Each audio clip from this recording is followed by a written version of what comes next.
safe and healthy.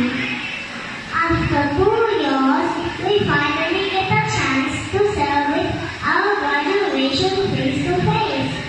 The diploma, certificates, and medals that will be given to us are the fruit of our parents' hard work, while guiding and helping